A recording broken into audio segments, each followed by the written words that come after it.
Shalom, fam. Welcome to the channel. All praise, honor, and glory to our Father Yahawah.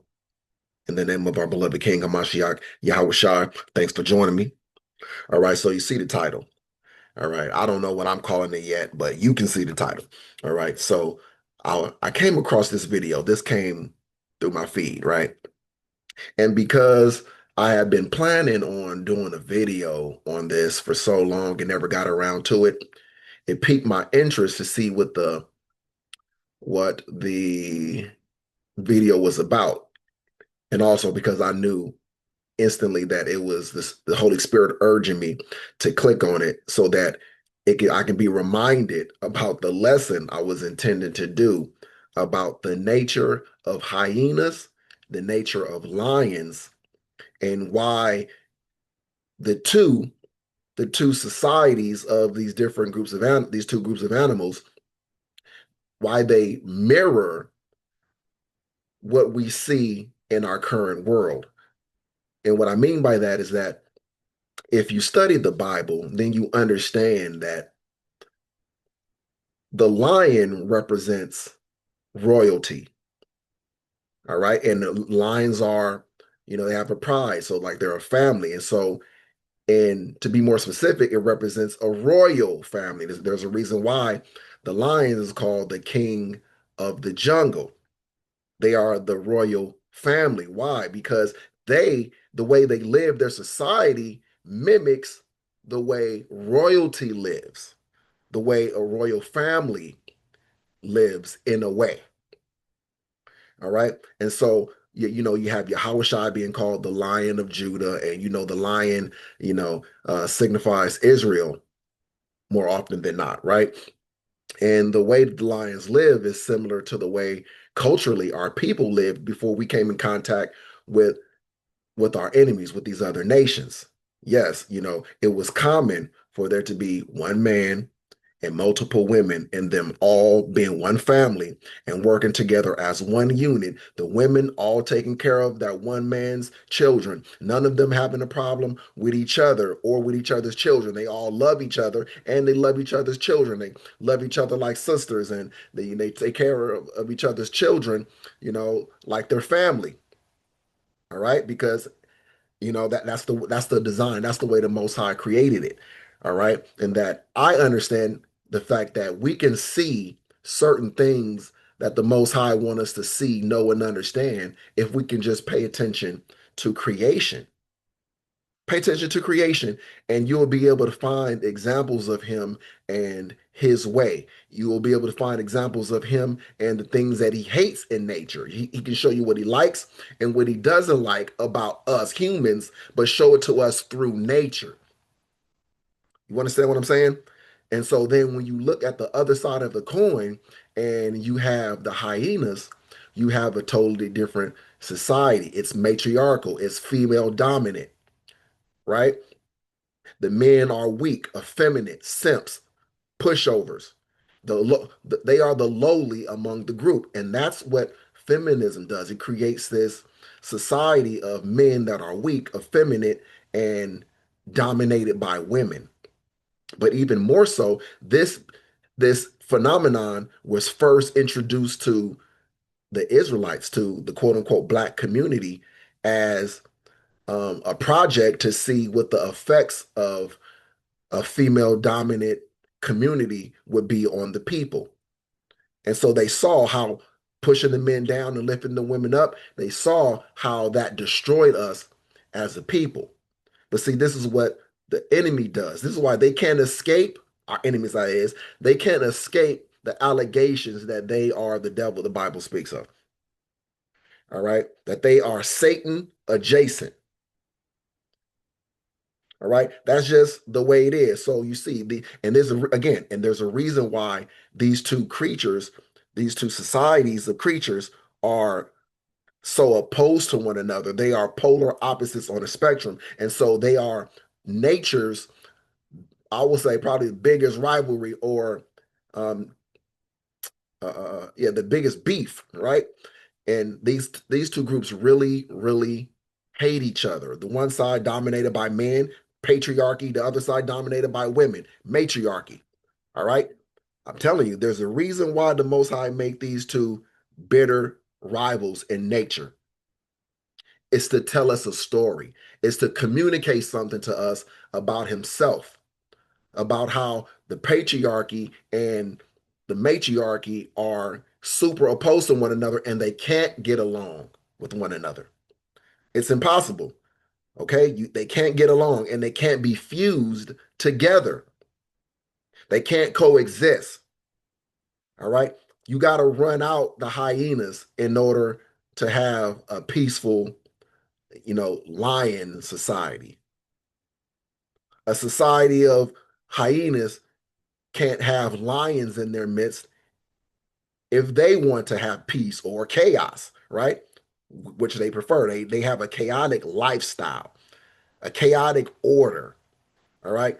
They're not hunters, they're scavengers, right? They depend on other animals to make kills and then they come and then poach. That sounds like what? It sounds like women, right? How women rely on, the men to do this and to get the money and to get the resources and go get the food and go do the hunting and everything else. That was true once upon a time. And now, right now, in our time, it's still true in a sense because many women, still rely on men to go out and go be the sole, providers and, the sole ones going out to go get the food and whatnot.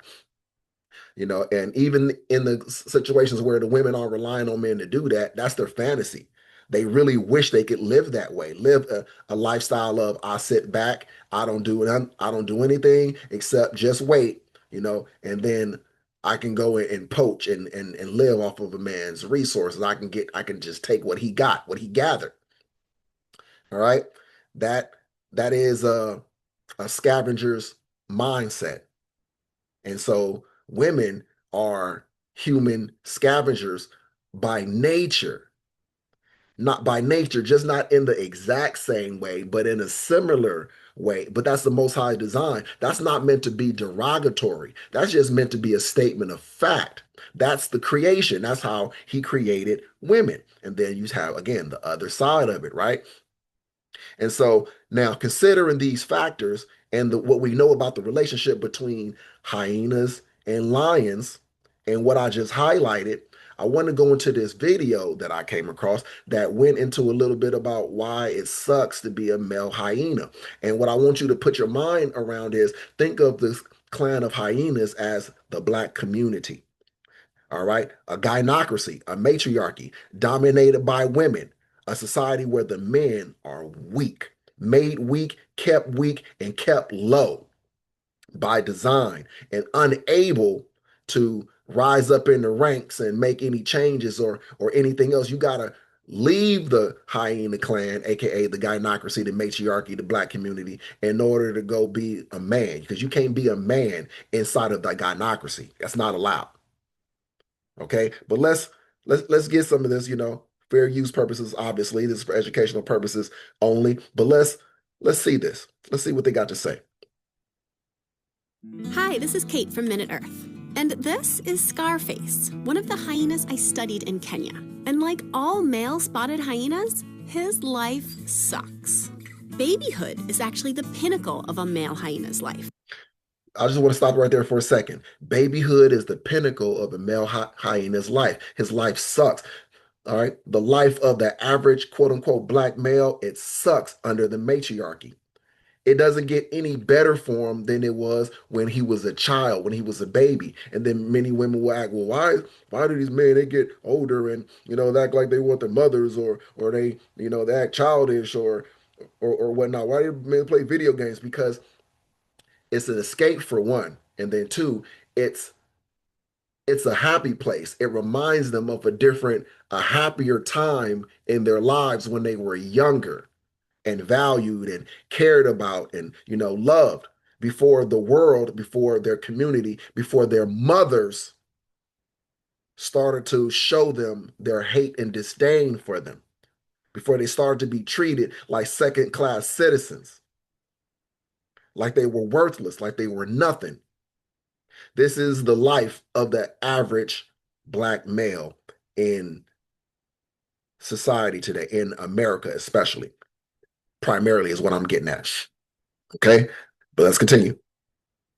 Itty bitty cubs of both sexes rank just below their moms, who make up the entire top of the clan's social hierarchy. So, Right, so the women make up the entire clan of the I mean, they make up the entirety of the clan's social hierarchy. You got to be a woman, and right, it's all about the women being on top. Listen to black women talk. The black men it is, the black men ain't ish. They on the bottom. They speak like queens, and men are peasants. Like the black men are peasants. Like they are above, better, and just they are royalty. They're goddesses and queens. Look how they talk about themselves: goddess, queen, diva, right? And all of these different names. And then watch how they turn around and talk about the men. They have an outlook on men the same way that the female hyenas look at male hyenas. It's exactly the same structure, the same attitudes, exactly the same. cubs have decent access to food, sleeping spots, and everything else. But male cubs' glory days are short. Females generally don't like mating with males from the clan they grew up in. This also mirrors society. All right. It mirrors what I'm talking about. All right. I ain't going to go too far into this aspect. You know what I'm saying? Not in this video, but just listen to what it's talking about. And you can do the math yourself to understand the correlations between the women, you know what I'm saying? Quote unquote Israelite women, black women, I should say. When I said the quote unquote black women, all right, and the female hyenas. Look at their attitudes towards their male counterparts, right? The males that they should love, they have a disdain for. They absolutely hate the men of their own group, right? They need men from another group. So they need broken men, effeminate men, weak men, just not their own. They create these men, they make these men, and then they ostracize these men, and they need weak men from another community. All right. And in our cases, that can be, from a different neighborhood, right? You'll see a lot of times like the girls will go out and they'll go in and mess with dudes from the other neighborhoods or the surrounding neighborhoods and not the one that they live in, right? And so those dudes you end up seeing coming to your neighborhood to come see the chicks in your neighborhood that won't mess with none of y'all in the neighborhood, right? That's very similar in that way. Probably nature's way of avoiding inbreeding. So once males turn 2 or so, they leave their clan and strike out on a lonely, dangerous search for a clan with better mating prospects. Yeah, black man is young. He gets kicked out of the house a lot of times when he's in there with his mom. Mom tells him, "You got to get out and go get something, ninja. You can't be up in my house. You too damn grown." The boy ain't nothing but 14. She told me, "You too damn grown to be in here without no job. Mama need help. You got to get out there and go get mama some help." Right? Or she just henpeck him so much and she just mama hyena him so much, meaning she hates him and just hates him on a regular basis to the point where he runs out and then he runs into the streets and then he starts looking for respect in the streets. He started looking for masculinity in the streets because all he was getting was his mama's vibes, his mama's energy, his mama's hate. So then he started looking for love somewhere else, looking for it in the streets. All right. That's how a young boy ends up out there looking for somewhere they belong, somewhere where people care about them, or at least pretend to, because the mamas don't. The women in their lives don't even pretend. So they end up out there in the streets, gangsters and thugging and so forth. The ones who don't end up in sports to find their fix through sports. Lots of other mammalian males do the same thing, but for them, the transition to a new group is an opportunity to challenge high-ranking individuals and increase their social standing. Not so for male hyenas. They endure aggressive hazing by the new clan before even being allowed to join. And once a male does gain acceptance, he becomes the very lowest-ranking hyena in the pecking, So if you are a man and you run across a bunch of male hyenas, I mean real life male hyenas, aka black men who were henpecked and raised by their mamas, raised in a female dominant community or family or society, right? And you run across them, you're going to run across basically male versions of female hyenas. They're going to be just like the females. They carry on the belief system and the ideology and the feelings of the women. See, that's why you run it. A lot of gangsters, quote unquote, are really emotional and they're willing to die over little to nothing. They're willing to blow everything up over their emotions. They get emotional and then it's bad, right? Because you mix testosterone with female nature and it's dynamite. It's literal TNT. All right. It's an explosive and destructive combination, but that's what you get with these male hyenas in real life. All right. So then you come across them. If you are another male hyena and you are weaker, then they'll treat you the way women. You ever see how women treat each other? You ever seen them, Mean Girls and how women can be like that towards each other? Well, they foster that kind of um, behavior in the males that they groom. That's why these women end up complaining about the same men that they raise and create. Because truthfully, female hyenas, again, like we see, they hate male hyenas. They make them, they raise them, they groom them, and they hate them, right? They absolutely hate them. And then what? If you are a man and you aren't of, that society, that spirit, you got the lion in you, you're going to find it hard to get along with these kind of males. You're going to hate those guys because they're going to remind you of women and you can't respect the men who act like women, right? So we end up in situations where now we got men not get along with these other men, either because they're both hyenas, or you got one group of lions and other group of hyenas, and these are the problems that you see within the black community of why we can't seem to get along. Either you got effeminate men beefing with other effeminate men, or you got the masculine men beefing with the effeminate men. Either way, you got beefing. We can't get along, right? Just can't get along. And then you have the occasions where you have the two lions where they can't get along because, they got interest, on the same women, right? They both want the same women or the same territory, things like that, right? I just want you to see the nature of the animals and the nature of the people having such striking similarities. All right. Beefing over territory or beefing over women. That's common, right, among the lion community. You see that with us, right? Our people. Our men are usually beefing over territory or women, right? Absolutely. So, and what do they got to contend with while they got this going on? They got to contend with the hyenas. They got to contend with the hyenas. They got to deal with the hyenas existing and being around them and being a threat and being a nuisance in addition to worrying about other lions. All right. bone cracking order. The tastiest food rarely makes its way down to him, and there's no way to move up the social hierarchy besides simply waiting.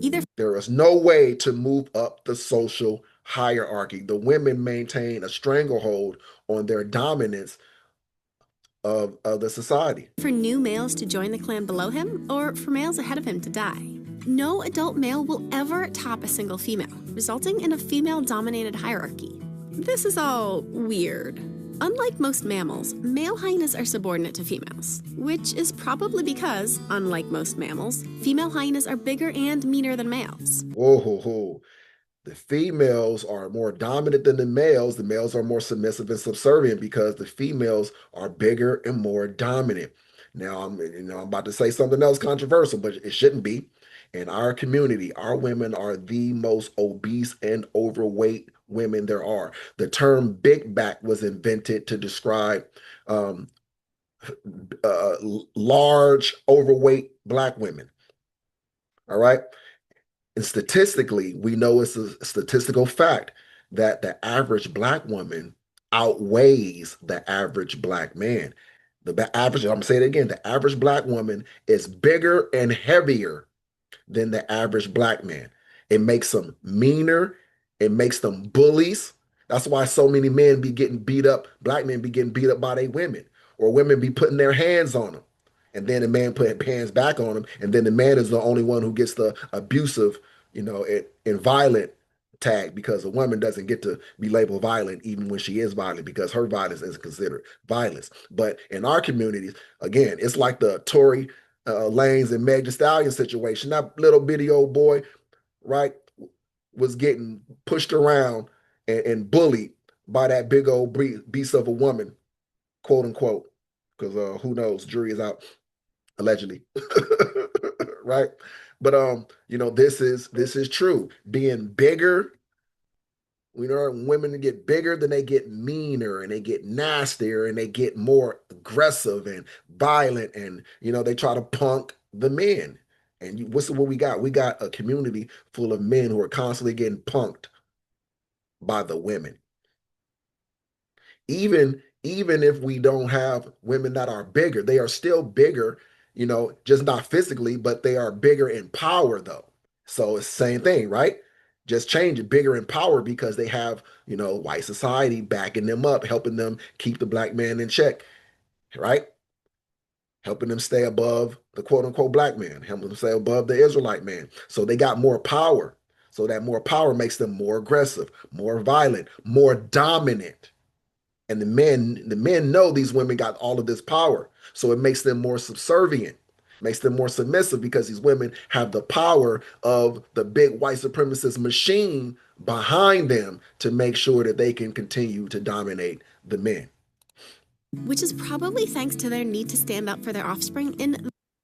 All right. So because it's taking so long to get to the scriptures already, we will go ahead and cut that there. But I just wanted you to see that. All right. It is real deal teaching through creation that the Most High has going on, and only those with spiritual discernment will even notice things like this. All right. So just to show you how the Most High He does teach through creation, we're going to be right here in Proverbs chapter 6, right? Verse 6. Go to the ant, thou sluggard, consider her ways and be wise.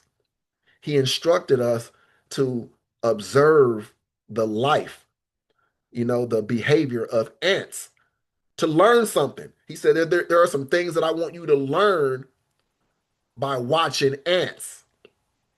Some things I want you to learn about me. Some things I want you to see by watching ants. All right. So he's teaching through creation, right? So if we go to Romans chapter 1,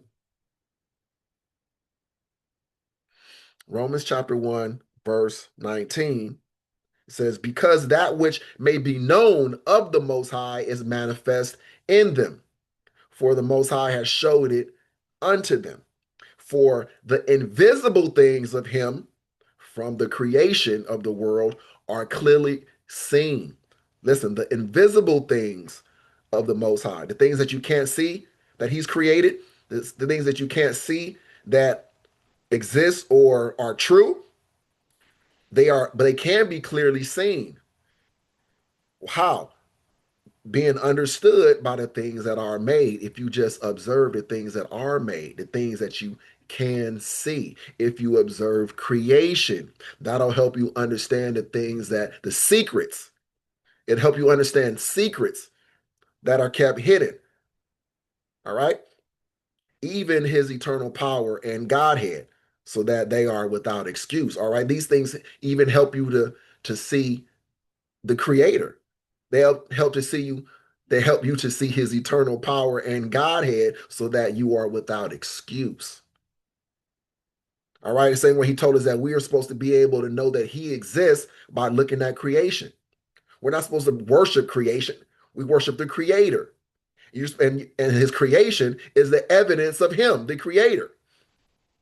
So we can see the evidence of him in creation. We can also see the evidence of what pleases him and what doesn't in creation. Because again, mind you, when you think about the lions, again, think about how they live, and the Most High is pleased with it. He make them the kings of the jungle. Then think about the hyena and how they live. and how you could tell the Most High he doesn't really like the hyena too much, right? He made a creature that would be ugly. It's ugly. It's an ugly animal. It's not pleasing to the sight. It's not pleasing to the ears. You ever heard them? They're horrendous to listen to, horrible to look at. Even the females have pseudo penises. What? The females have pseudo penises, fam. Now, think about how you have all these conversations in the black community about masculine women, the women being too masculine. Now, think about these hyenas again, dominant, aggressive, right? Matriarchal. They got pseudo penises, man. There is nothing appealing, nothing to like about the damn hyena. Nothing. Nothing. That's how the Most High feels about feminism, and especially about black feminism. That's how he views the black feminist. Disgusting, repulsive. That's what he made you. And he made these women that unto men. So then you have the issue of what's wrong with the men? What's going on with the men? Nothing wrong with the men. The men are adjusting to the women. Straight men don't want women with pseudo penises. He ain't attracted to that. The men are not attracted to these women anymore. Because when the men break out from the hyena clan, when they break out from the hyena society, they get to go out there and see, wait a minute, look at all of these other women out here of all of these other nationalities. They are nothing like our women. And then if you are a male hyena, how can you blame a male hyena for seeing a female of another species and saying, damn, that's what's up. I like that. That's softer. That's sweeter. That's nicer. That's easier to get along with. That's pretty easier to look at. I can be attracted to that. That thing don't have a penis. That thing don't act like a man. That thing don't cackle and make sounds that irritate me. Uh, You see what I'm saying? The Most High hates black feminists. He hates the hyena clan. He might have created it, but doesn't mean he love hyenas as animals. You get what I'm saying? He despises them, and he made them despised by the animals which he loved the most. Get where I'm going? The same ones that are referred to as the kings of the jungle, the ones that live in a society that's similar to Israelite culture, to Hebrew culture. Okay?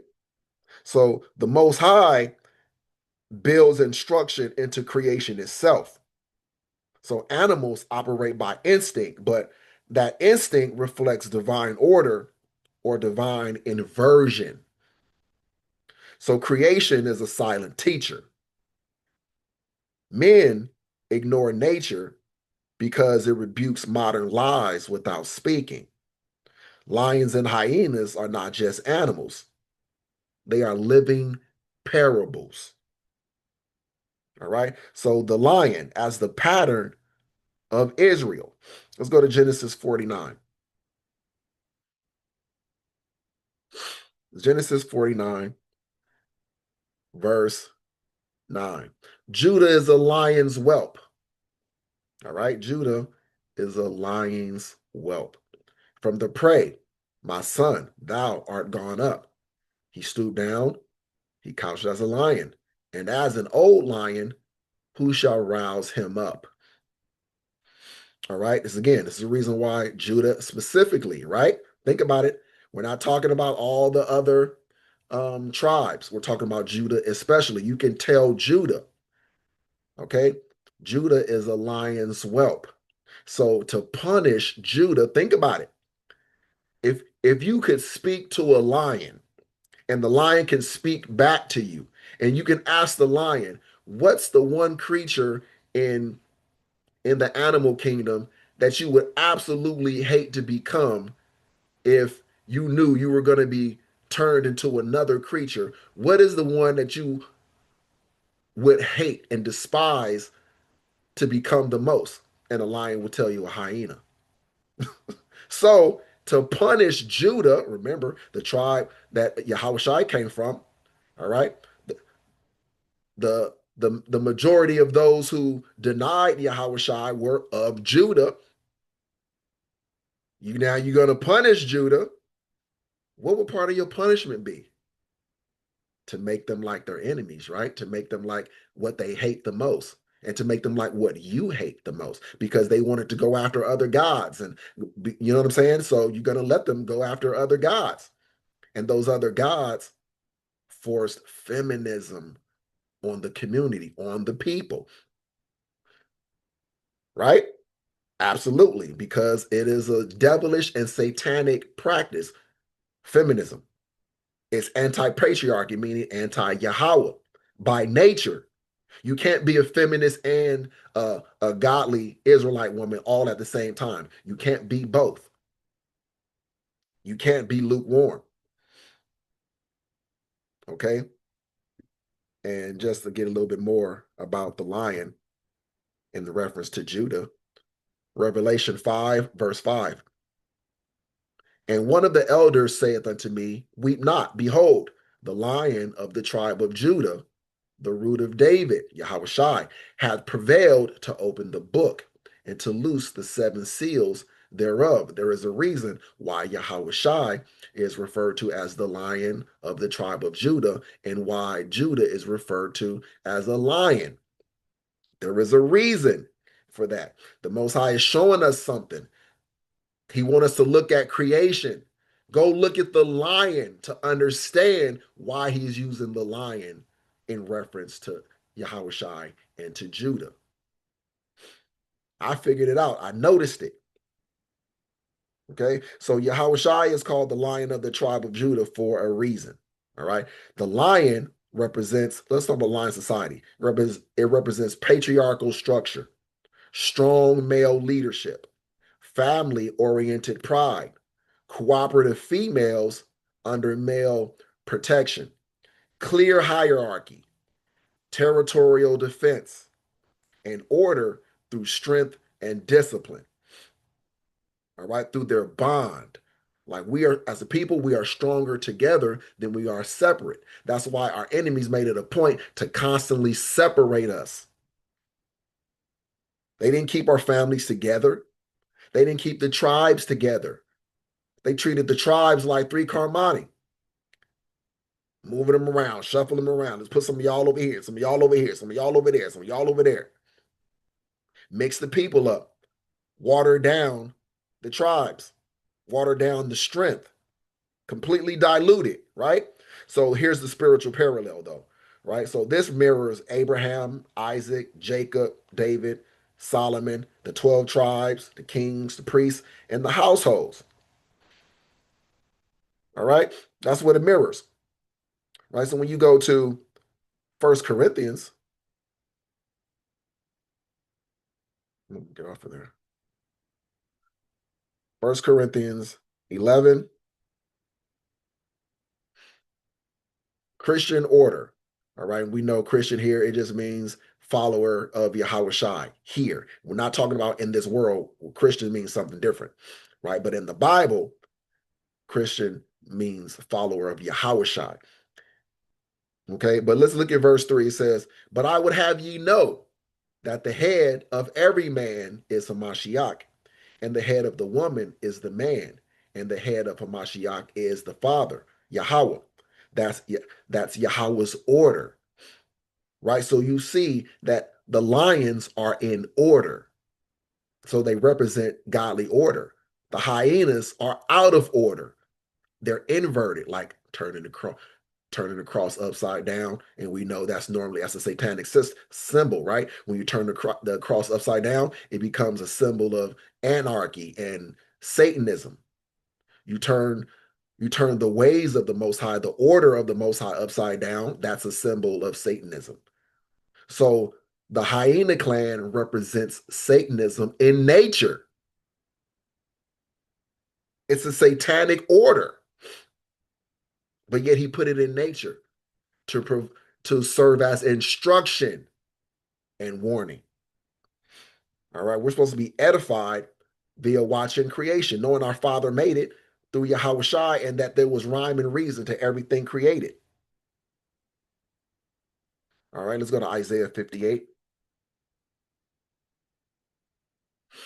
Isaiah 58, verse 8. Then shall thy light break forth as the morning, and thine health shall spring forth speedily, and thy righteousness shall go before thee. The glory of Yahawah, Bahashem Yahawah shall be thy reward. All right. Again, what is the point? It's just talking about order, how the Most High orders the light, how he creates things to function in a certain way for a purpose. We know the stars, the sun, the moon, all of it has a purpose in his creation. So does the animals all have a purpose in his creation, and that there are things that we can learn from observing the sun, the moon, the stars, and the pattern of the sun and where the shade is falling and all of that we can learn from studying those things. Well, don't you understand that there are things that we can learn from studying creation? We can learn from studying animals. This is what lions and hyenas teach us about the Most High. All right, so that's why we got to pay attention to it, because the lion is a symbol of regality, all right, being regal, calm until provoked, not chaotic, not hysterical, not power hungry, but secure in authority. And this is righteous masculinity, all right, not pseudo masculinity like the male hyenas where they're just crash outs for the female clan. They're do boys. Go do this, go do that. Well, I don't like so and so. He called me a B. Go get him. Oh, hey, bro. Hey, so and so. This he put his hands on me after I went upside his head. This ninja had the nerve to grab me and restrain me when I was busting him upside his head with the iron. What? What? He put his hands on you, sis? Oh no, you don't touch my sister. Ding, crash out. Crash out. Somebody's dead and somebody's in prison. Son, come here. This dude over here, he said this to me. He did this to me. You said what about my mama? Did you say to my mama? Crash out. Women using their sons as crash outs. It's the gynocratic way. It's the matriarchal way. Boys being destroyed by their mothers and by their sisters, by the females of the clan. And men are destroyed by feminism. Feminism destroys men. Black feminism destroyed black boys and raised destroyed black men. This is why the Most High hates it. This is the reason why, yes, I go hard on feminism, because the Most High hates it. He despises feminism. It is a satanic practice. Feminism is a religion, a satanic religion. And I'm completely against anybody, any woman who fancies herself uh, a feminist, or even if you're a feminist sympathizer, that makes you feminism adjacent, which makes you an enemy of Yahawah, Bahashem Yahweh which makes you an enemy of mine. All right. So the hyena now on the other end is a picture of rebellion.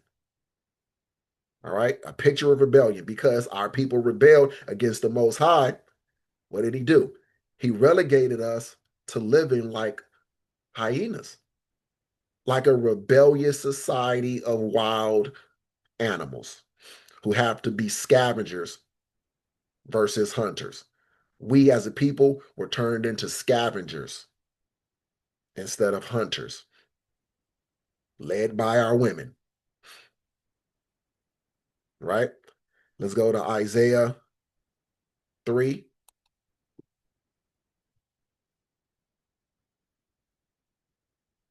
verse 12. As for my people, children are their oppressors, and women rule over them. O my people, they which lead thee cause thee to err and destroy the way of thy path. Well, who is he talking about? He just says women rule over them. And then he told us that those that lead us cause us to err. Who is he talking about? He's talking about the women. He's telling us that being under the rule of the women has caused us to err and has destroyed the way of our paths. He despises this being the case, but he allowed this to be the case to teach us a lesson. All right. Have you learned your lesson, Israel? That's the question. All right. Let's go to Hosea 8, verse 7. For they have sown the wind, and they shall reap the whirlwind. It hath no stalk, the bud shall yield no meal. If so be it yield, the strangers shall swallow it up. All right. So what's the point? It's talking about this is talking about rebellious Israel. Rebellious Israel. We have sown the wind, and they shall reap the whirlwind. And Black feminism is part of the whirlwind that we're reaping. Being turned from lions into hyenas is us reaping the whirlwind. It's a punishment. Israel is swallowed up. Now shall they be among the Gentiles as a vessel wherein is no pleasure. Think about hyenas, man. They are vessels wherein is no pleasure. There is nothing pleasing. They're not good for food, all right? Not good for pets, not nice to look at, not nice to listen to. There is no pleasure to be had from hyenas. They don't beautify the earth. No pleasure. That's us as a people. There is no pleasure. The Most High looks at us like when we are Gentiles, when we are in our Gentile state, he looks at us like a clan of hyenas. He gets no pleasure from us in that state. We're not good to look upon. We're not good to listen to, right? There is nothing about us in that Gentile state that pleases the Most High. So we are likened unto hyenas in his sight, vessels wherein is no pleasure. I know y'all starting off watching this, and y'all like, where's he gonna go with this? But I'm pretty sure now you can see how all of this ties in. None of this is haphazard. I didn't just start winging it, right? I planned this lesson out, man, to to edify. This is not for entertainment. That's not what I'm here for. I'm not an entertainer. I am a teacher. Okay? So hyenas are one of the few truly matriarchal mammal society, and it shows in their behavior. All right. When you think about hyena society, you think about females who dominate the males. Males are submissive, fearful, and low ranking. Sound like Black men in our communities, without fathers. Those of us with fathers, we come out like lions, and that makes us enemies of the other males and the females and of our own people, because the females, they like, wait a minute, because they have a natural hatred for lions. They don't want lions, they want other male hyenas, right? They hate the male hyenas, but they only want male hyenas, and they can only get with male hyenas because really don't know other ain't no other creatures, checking for no hyenas, right? And and so, females are aggressive and cruel, even to their own. The boys, they're boys. Oh, they even hate their own sons. They're good to them while they're babies, sometimes, maybe. But the females get treated better. They really care about the females. They don't really care about the boys much. All right. They have social chaos and constant internal conflict. They have constant internal conflict and social chaos, which sounds a lot like what we call the sisterhood. They have no noble leadership, only dominance. So then here's a critical detail, right? That male hyenas are physically weaker, socially humiliated. Listen, socially humiliated. Pop the balloon uh, show, anybody? I fully believe that that show is a humiliation ritual for black men. Brothers just go on that show to get humiliated by black women. So black women can get their rocks off by saying uh, male hyenas get treated poorly. Because that's the only people going on those shows is male hyenas coming to get the female hyenas, and the female hyenas doing what they do: disrespect, humiliate, and trample on the male hyenas. Right? The male hyenas are forced to submit to females. They are forced through society, forces them. The women get the power over the children. The women get the power to be able to hit men and not get in trouble, right? To be aggressive and abusive and to not suffer any consequences, right? Get the welfare and the programs for single mothers and schooling and the what do you call them? The grants and scholarships for for black women, for women in general, for single women, for single mothers, and all of these different things that society uses to support and prop up the women to strengthen their hands to keep the men weak, lowly, and beneath them because the men don't get these same things. The men get the boot, the men get the foot on the neck, right? And the male hyenas are allowed access only by female permission. So let's go to and why again, why did we end up becoming the hyenas of the human population? That's what happened. Black men or black people became the hyenas of of humans first because our enemies did that first because again the most high our father used our enemies to change us from lions to hyenas because we pissed him off. All right, and that's the spoiler alert because I was asking why did it happen. Well, because we pissed off Yahawah.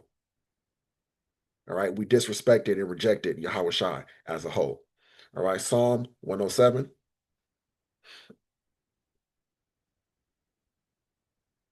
verse 11 tells us plainly, because they rebelled against the words of the Most High and contemned the counsel of the Most High. Therefore, he brought down their heart with labor. They fell down, and there was none to help. All right. Therefore, he turned us into hyenas.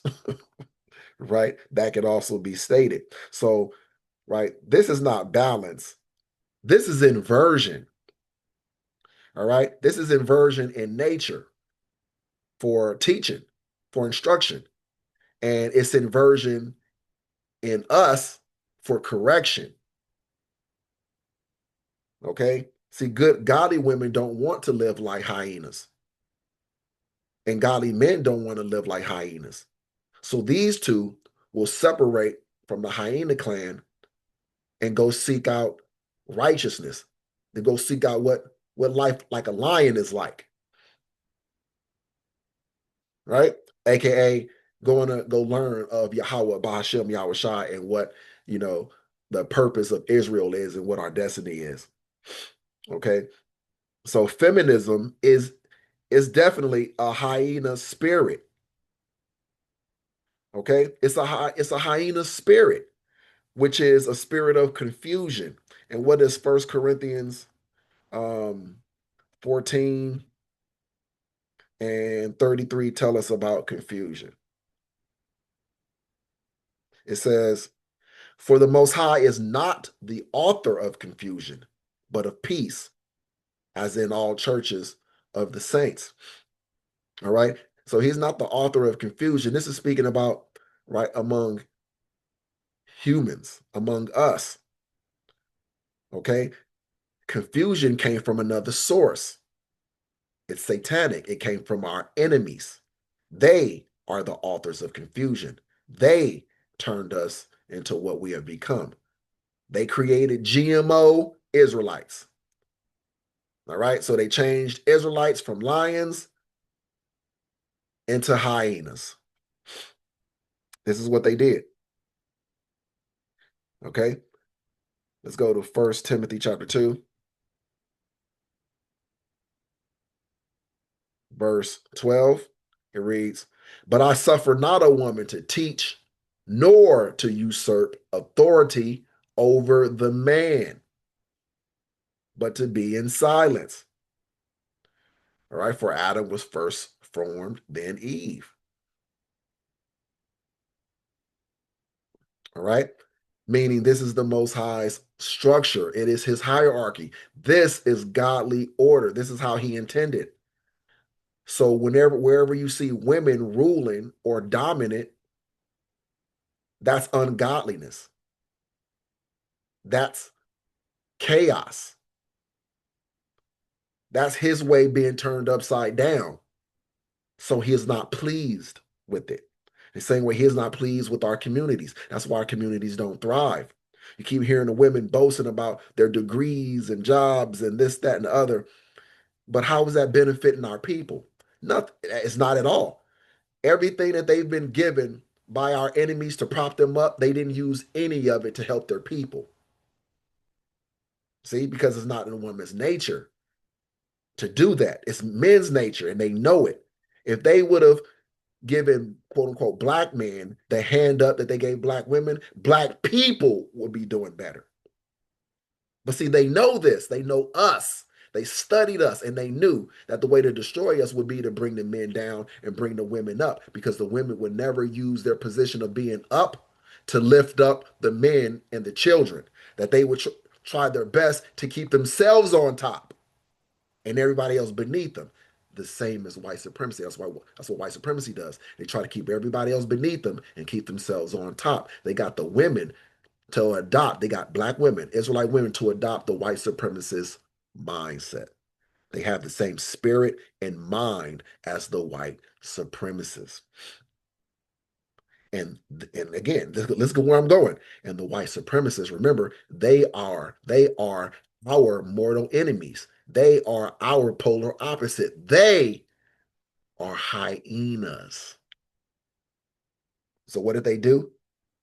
They created more of themselves. They forced lions to become hyenas, to assimilate into hyena society. We live in a hyena society. But remember this, it's how you know it's satanic. Because who created this feminist movement? Men did. Listen, men did. European men created this. Why? Because they're satanic. They were trying to cause inversion, the inversion of the order of the Most High, because they're satanic, because they're demons. Okay? Created by men, given to the women, and then the women run with it like it's their own thing, because that's what they have a tendency to do. They love it. Tell me what I want to hear, and I'll listen to you, and I'll treat you like my Yoda. All right, but this is what we're dealing with. All right, so modern feminism mirrors hyena society almost perfectly. All right, in the hyena world, you have female dominance. Modern society, you have female authority over men. In hyena world, you have weak males. Modern society, effeminate men. Hyena world, anti-patriarchy. Modern society, anti-patriarchy and anti-fatherhood. Hyena world, matriarchy. Modern society, feminist governance.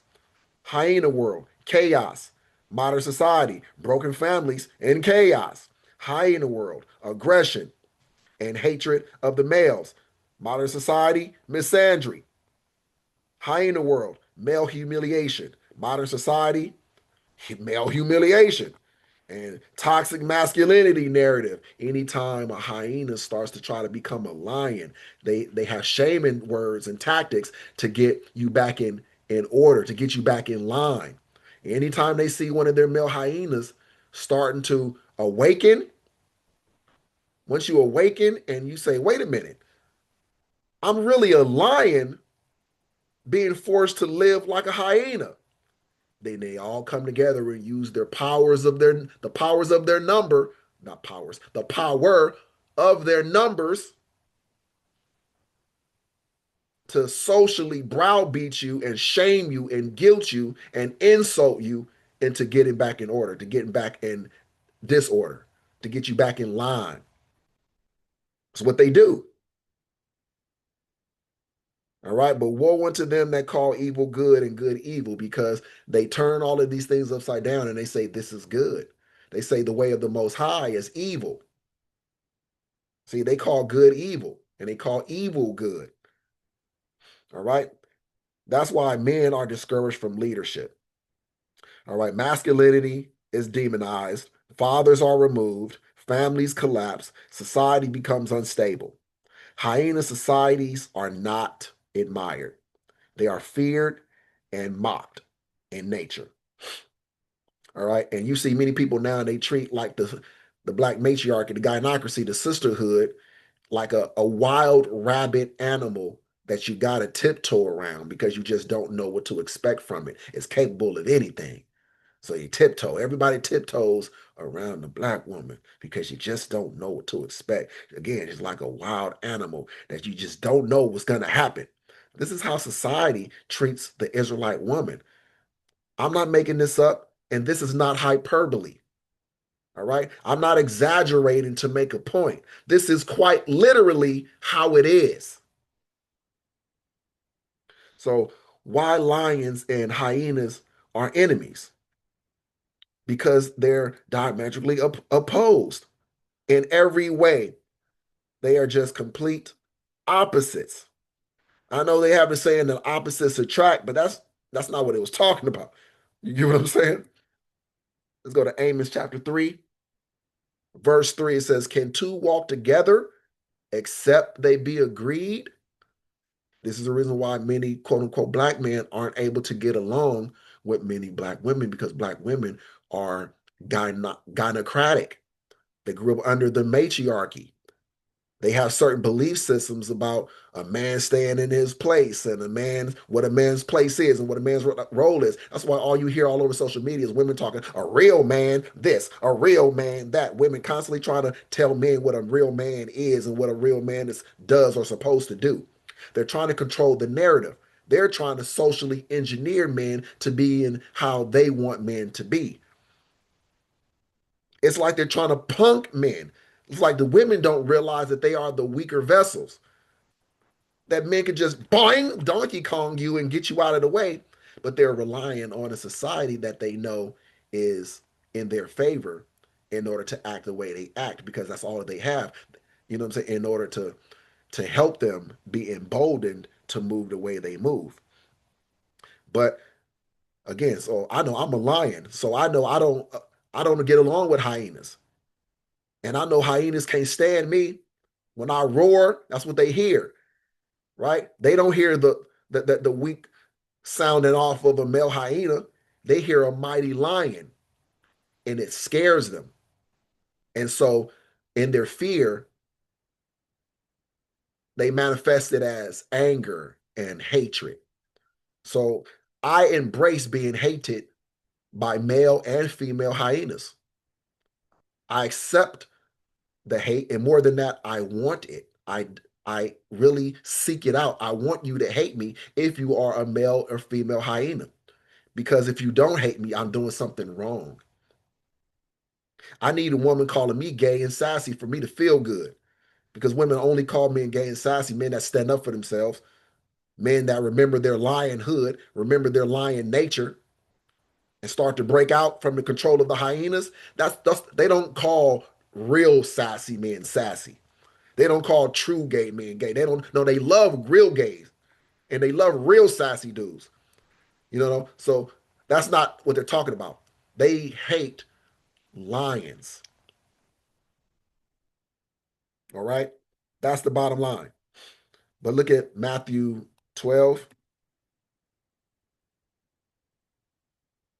verse 25. And it says, and Yahawah knew their thoughts and said unto them, every kingdom divided against itself is brought to desolation, and every city or house divided against itself shall not stand. You see, our enemies, their houses are divided, so they can't stand. And now, even in our community, our houses are divided, so they're going to fall because anywhere you have lions and hyenas mixing, there's going to be a problem. All right. Anywhere you have, just an entire family of hyenas is going to fall because it's meant to. It's meant to. And so now, through the Most High, the houses are divided now because now the men are now in a time of red pill, aka the lions who were turned into hyenas are getting these teachings and this talk going on out here that's turning them back into lions again. That is a scary thought to the female hyenas. It's a it's a threat to their power. It's a threat to their matriarchy, to their gynocracy, because they also need those males, what I'm saying, to make their group stronger. The same way the sisterhood, they need the weak, effeminate males to help strengthen them, to help make them stronger. They rely on the weak, effeminate men to help them navigate a world where they are not as strong as men. Well, if I can get these other men to think like me, I can control them and get them to hate who I hate, like what I like, and be against who I'm against. But see, this is what our enemies did to us. And this is what our women turn around and try to do to us because, again, they learned from the enemy. Okay? So lions and hyenas are natural enemies because they represent opposing systems. Okay? Lions kill for necessity. Hyenas steal, harass, overwhelm, and scavenge. Overwhelm. Yep, with their numbers. That's what the sisterhood does. The sisterhood of hyenas. They try to overwhelm with their numbers. That's why they try to get a lot of women to not want to be good women by using their numbers to shame other women by calling them pygmies because they simply want to be good women. Because they don't hate men. If you don't hate men like them, then you become an enemy of the hyena clan. And they'll try to overwhelm you with their numbers. They'll try to harass you and bully you into compliance. All right. Lions build and protect. Hyenas invade and destabilize. So now spiritually, right? Israel builds covenant. Feminism invades covenant. Israel values lineage. Feminism erases lineage. Israel honors men and women in order. Feminism seeks power, not harmony. All right. So, this is Genesis 3 warfare playing out again, right? Let's go to Romans chapter 8. Because why feminism hates Israelite masculinity? Because we represent godliness, we represent Yahawah. You see? So you got to try to stamp out our light of masculinity in order to try to remove any semblance of Yahawah in the earth. Because if he exists in the earth through his men, if he is seen in his men, you got to make his men effeminate to make God seem effeminate or seem like a woman. That's how you get women saying stuff like, God is a woman, right? The same people who are talking about the queen mother, earthly mother.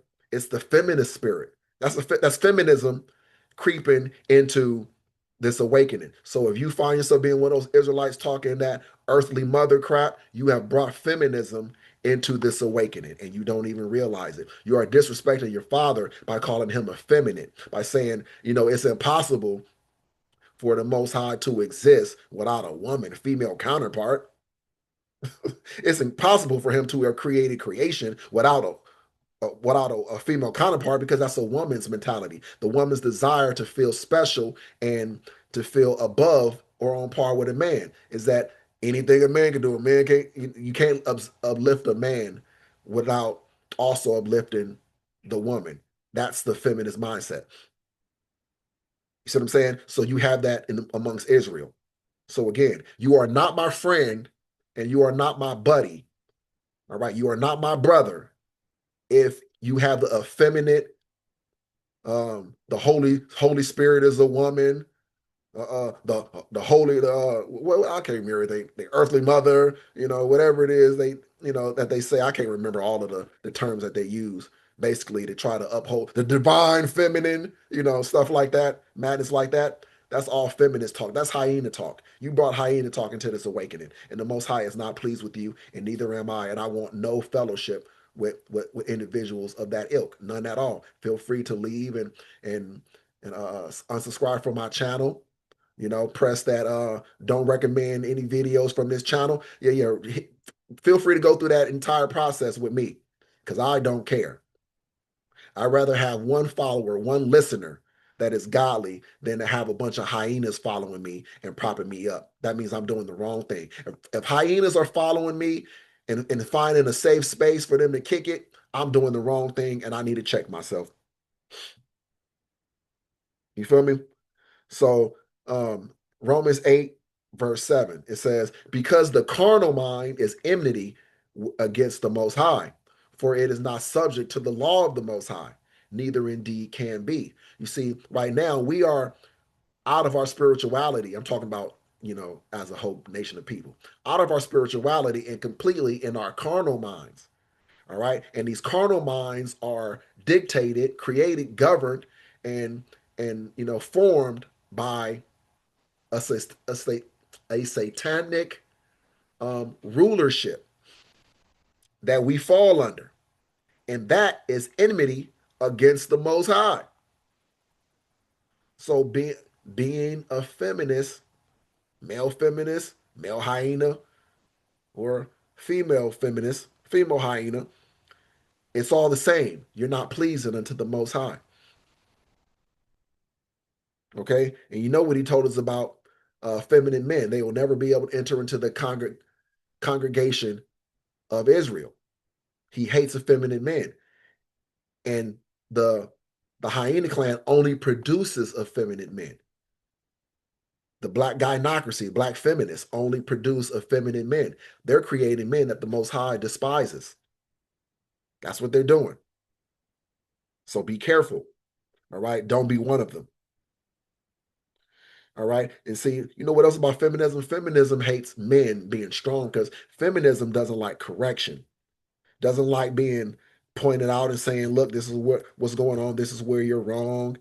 Feminism, needs men that are just yes boys and yes men that just tell them what they want to hear. Don't rock the boat.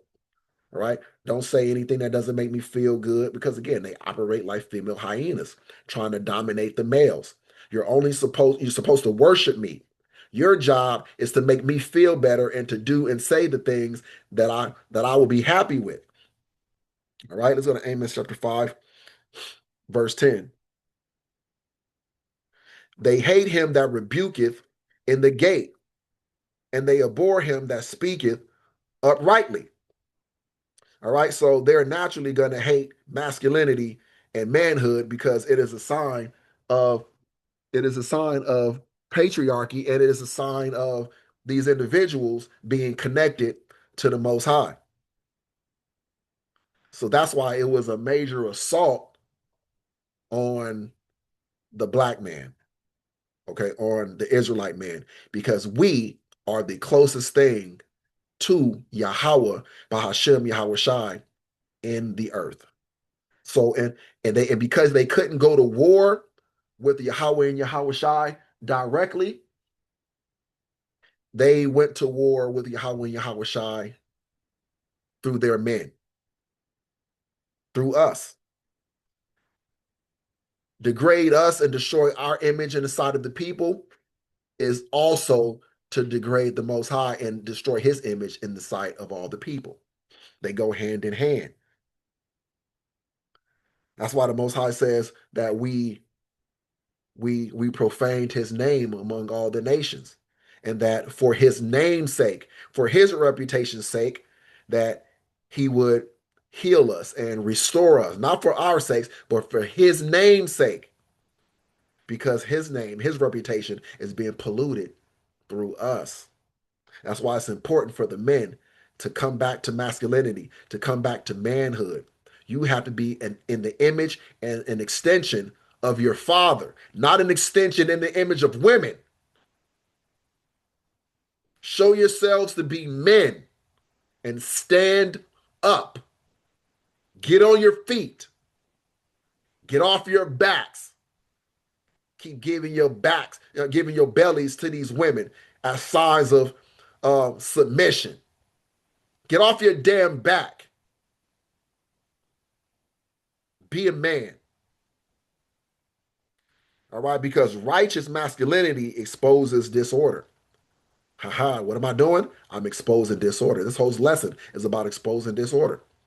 And that's what righteous masculinity does. It exposes disorder. It refuses submission to inversion. I refuse to submit to Satan. I refuse to submit to demons. I refuse to submit to women. I refuse to submit to my enemies. Okay? It protects women without surrendering authority. All right? Because you are never supposed to surrender authority.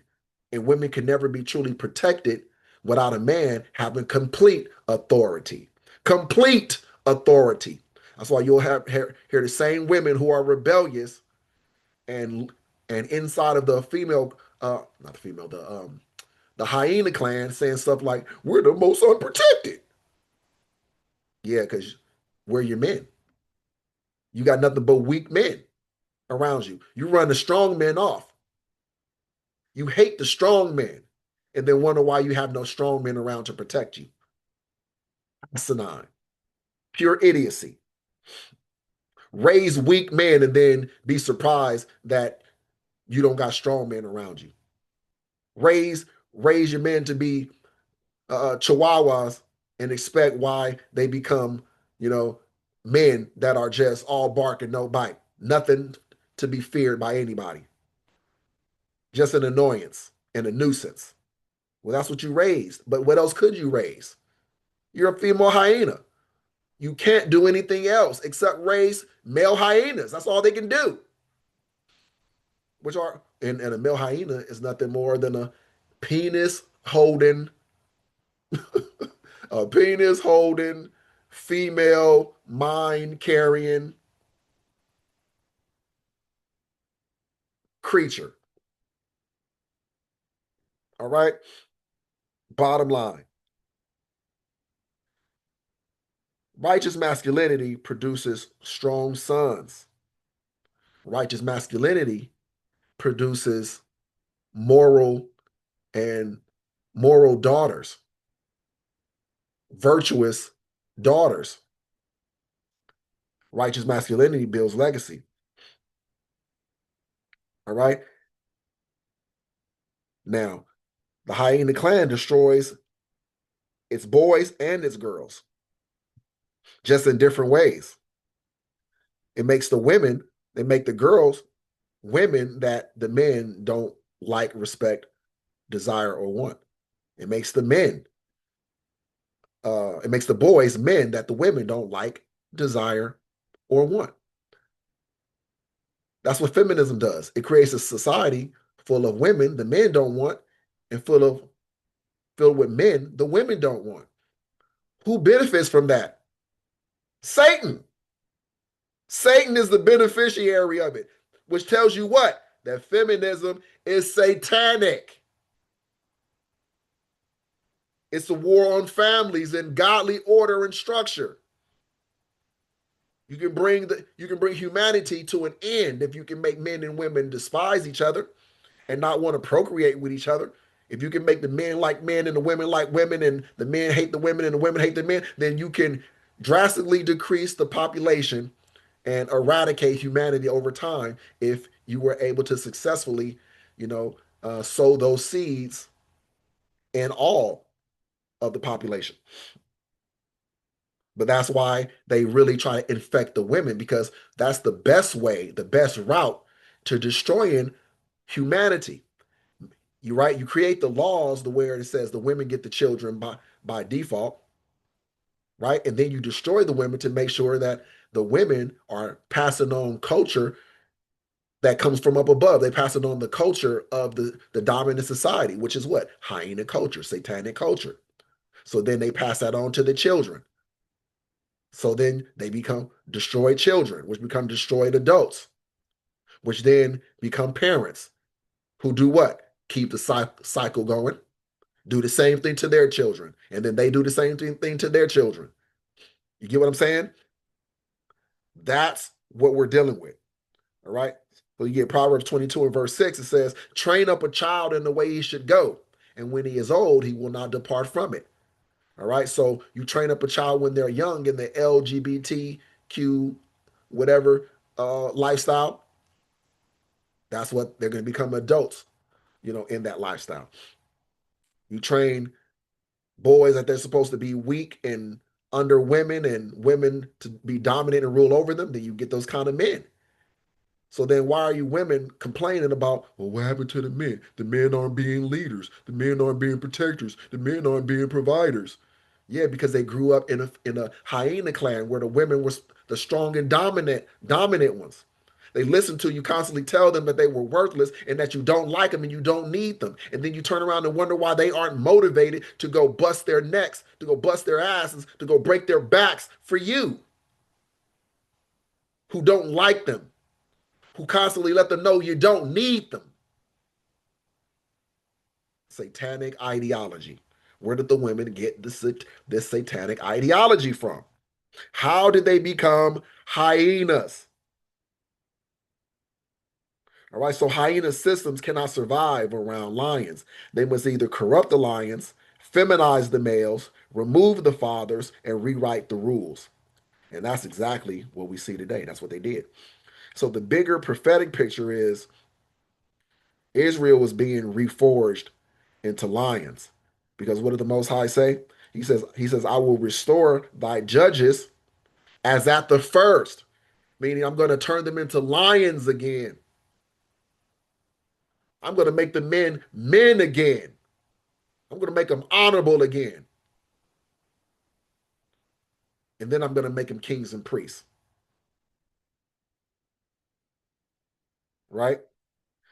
So Israel is being disciplined, grounded, all right? Being made protective and fearless and righteous. We're being restored. All right, Revelation 1 and 6. And he made us kings and priests unto the Most High. He's making us lions again.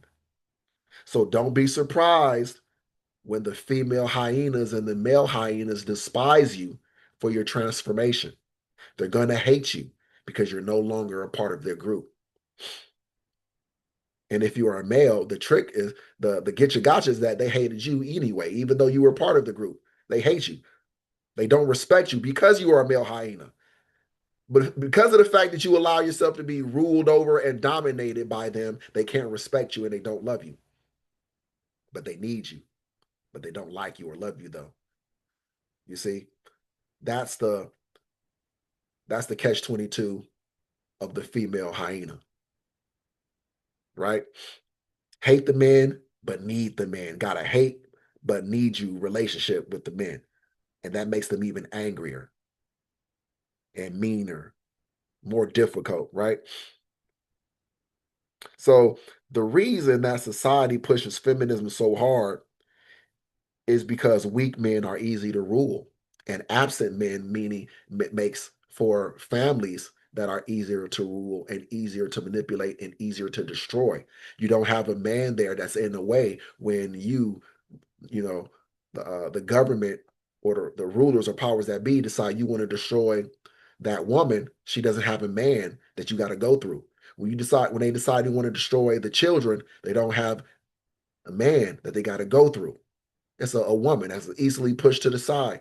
And so the children are easy prey. They can destroy the people easily. See, that's what our enemies did to us. They made us easy prey, destroyed us, destroyed our families, got the women to not see the value of the men. Get rid of the men, get rid of your protection so that, and I want you to see me as your protection. All right. That's what the government says. I want you to see me as your protector and your provider. Whole time, the whole plan was eventually to take away their protection and their provision. And then what happens? So that's what our women are seeing now. They're seeing the white man's protection and provision shrinking and being extracted, being retracted, being taken back. So what happens now? And this is the part that women aren't looking at because they're so far into feminism and hyenaism that they can't see where the road is headed. So they can't adjust and adapt ahead of time. If women were smart, they would be trying to get rid of their misandry and they would be trying to repair the burned bridges that they have with men because they see the road ahead, which shows them they're going to be vulnerable out here in society, that they are going to need men. All that talk about not needing men is going to be turned on its head by the Most High. But because they lack foresight, they can't see the road ahead. And that's what's coming. So they don't have the ability to start repairing the burned bridges right now. All right. And again, and that's a crisis of the matriarchy because foresight is not female nature. That's a male nature. That is a male attribute. And they're missing it. And so anything that's contrary to the Most High's way is going to be destroyed. All right. Just like the Israelites who didn't believe in Yahawah, they were missing the critical wisdom that came from Yahawah that would allow them to survive 70 AD. But they didn't survive 70 AD because they didn't have the wisdom to make them prepare and to move as they should move when it happened. They didn't have the foresight. Yahawah gave us the blueprint. So we didn't just have the foresight. We were outright told what was coming. So because of having that foresight, the knowledge of what's coming, those who had the wisdom were able to move accordingly and live and survive. Those who didn't, they died. They had an excruciating end. All right. So, but Yahawah is restoring masculinity, patriarchy, order, households, and authority, just like a pride reclaiming its territory. That's what all of this red pill talk is about. This is the Most High reestablishing order. That's what the manosphere is about. That's what people like Kevin Samuels is all about. It's all about the Most High sending people out here, men, awakening men, and getting men to do certain works that are reestablishing patriarchy, manhood, and masculinity again. Masculinity is being made cool again. Yahawah, by Hashem Yahweh Shai, is becoming cool again. All right. But that's the lesson, though, right? So be sober, be vigilant. Okay. The enemy imitates lions. All right. As we know in 1 Peter chapter 5. Matter of fact, let's go get it. We'll get 1 Peter 5, verse 8. Be sober, be vigilant, because your adversary, the devil, as a roaring lion, walketh about, seeking whom he may devour. You see, he's masquerading as a lion, trying to walk around like a lion. All right, trying to give us the illusion that they are other lions because we are lions. Right? Trying to give us the illusion that they are like us and also to be feared. Okay? And so, like I said, they imitate lions. They imitate us, but only Israel is the real thing. And that's why they aren't able to uphold their facade for long at all. Right? Because you can only fake it for so long. Then the truth comes out. And we are in the era, in the time of the truth being manifest. The light is being turned on. It's shining in the darkness. And what was once hidden is now becoming seen. We are no longer in the protect the black woman by protecting black feminism. No, that's not how we protect Israelite women. We protect Israelite women by godliness, by moving to the godly standard. We protect them by becoming lions again. And part of that turning us into lions again is what? What is part of it? Isaiah 4. And in that day, 7 women shall take hold of one man, saying, we will eat our own bread and wear our own apparel. Only let us be called by thy name to take away our reproach. Turning into lions again is going to be the salvation for our women. Any Israelite woman who is not down with the lion way are going to perish. We either turn into lions again or we perish. There is no other option at all. The Most High is not going to allow for any Israelite hyenas to exist because we are his people in his image and he hates the hyena. So take that, be edified or not, be offended or be, joyous over the truth being manifest, the truth going forth, and Israel being restored. Where do you fall? I'll leave that for you to ponder. All praise, honor, and glory unto Yahawah, Ba'ashem, Yahweh Shai. I'll see you guys on the next one, Yahweh willing. Each one, reach one. Shalom.